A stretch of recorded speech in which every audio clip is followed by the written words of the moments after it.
So we are back mga kabisi for another video. This day ang pag-uusapan natin ang bagong ilalabas ng Rusi ang kanilang 400cc na adventure bike at isa na naman pong expressway legal dito sa Pilipinas yan. Kaya tara na at alamin natin yan dito lang. At hihimay-himayin nga natin ang kanyang mga specs, price at release date dito sa Pilipinas pag dumating yan at kung kasabay ba yan na RC401 na sports bike ng Rusi. At bago yan ay big shoutout sa mga solid na sumusuporta sa ating channel at maraming salamat sa inyo. Peace yo! At kung bago ka sa channel ko, please like, share, and subscribe and hit the bell button para ma-alarma ka sa susunod kong video. Peace yo! Yo!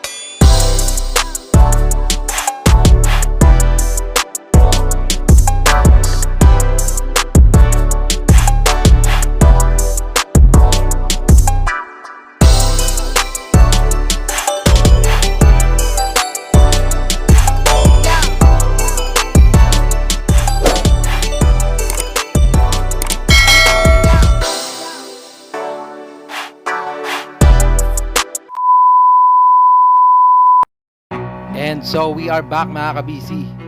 And so ayun na nga, 'di ba kamakailan nga ay nilabas nga ng Rusi ang kanilang RC401 na expressway legal na sports bike na 400cc. At kagaya ng inaasahan natin, talaga naman naging putok na putok tong pangalan ng RC401 ng Rusi. Talaga naman ang maraming nag-suggest nito kung kailan nga ba talaga to dadalhin dito sa Pilipinas yan. At bago nga yan ay dadalhin na nga rin nila ang kanilang RX401 na adventure big bike dito sa Pilipinas na 400cc at expressway legal ito.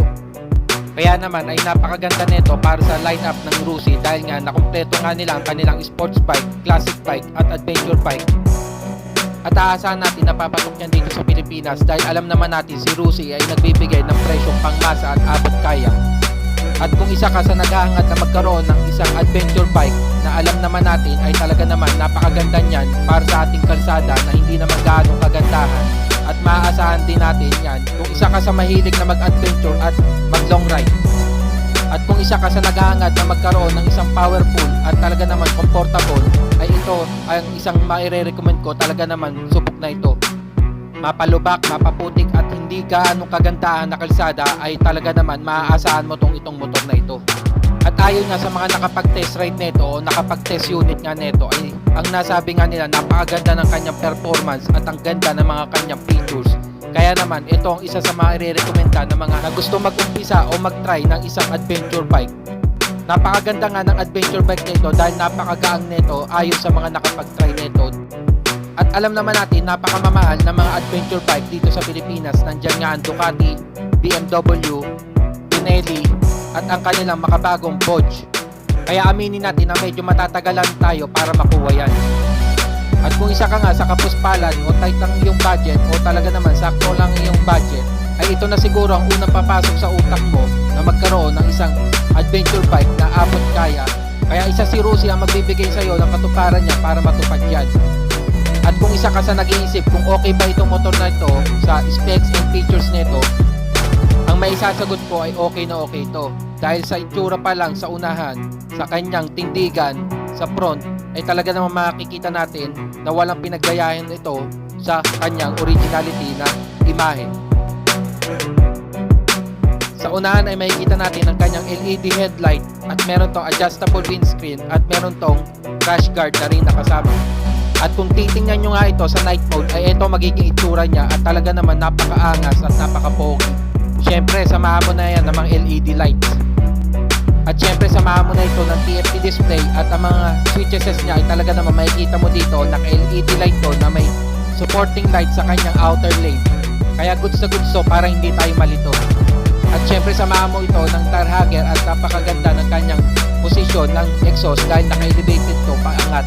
Kaya hindi ka mangangamba na pasukin to ng tubig. At syempre naka single disc brake to sa likod. At sa una naman ay meron din tong tire hugger at naka dual disc brake to at meron tong upside down fork.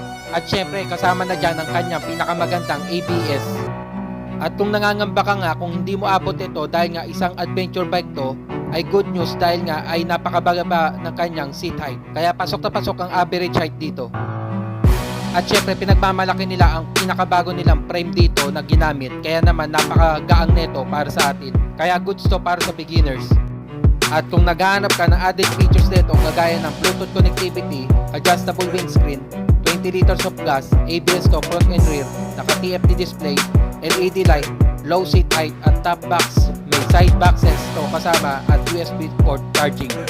At para sa kanyang final spec, naka dual cylinder to, liquid cooled, 400cc, TFT display, ABS to front and rear, naka USB port charging, 20 liters of gas nga ito, single disc brake sa likuran at meron tong dual disc brake sa unahan at may top boxes to nakasama para sa premium at sa standard edition naman ay walang edition to na para sa top boxes at meron to LED light, low seat height at meron to 178 kg na bigat, adjustable windscreen, may tire hugger to kasama front and rear. At para naman sa estimation ko ng kanyang presyo ay maglalaro to ng 250k to 275k standard at premium edition nito. Kasama nga dyan ang mga top boxes na kasama. At para naman sa kanyang release date ay possible to i-release ng October to November at kasama nga dito ang kanilang RC401 na sports bike na 400cc rin. Kaya posibilidad ay pagsabayin na nila yan dumating dito sa Pilipinas. At para naman sa akin opinion ay talaga naman napakaangas ng motor na ito at talaga naman maaasahan natin to sa anumang sitwasyon. Mapaaraw, mapaulan ay hindi ka bibiguin nito. Kaya naman goods to para sa isang beginners na gusto mag-try ng isang adventure bike. Kaya sabay-sabay natin abangan ang mga paparating ng Rusi, ang kanilang adventure bike at ang kanilang sports bike. Kaya tutok lang dito sa ating channel. So, kung bago ka sa channel ko, please subscribe and hit the bell button para ma-notify ka sa susunod kong video. Peace out!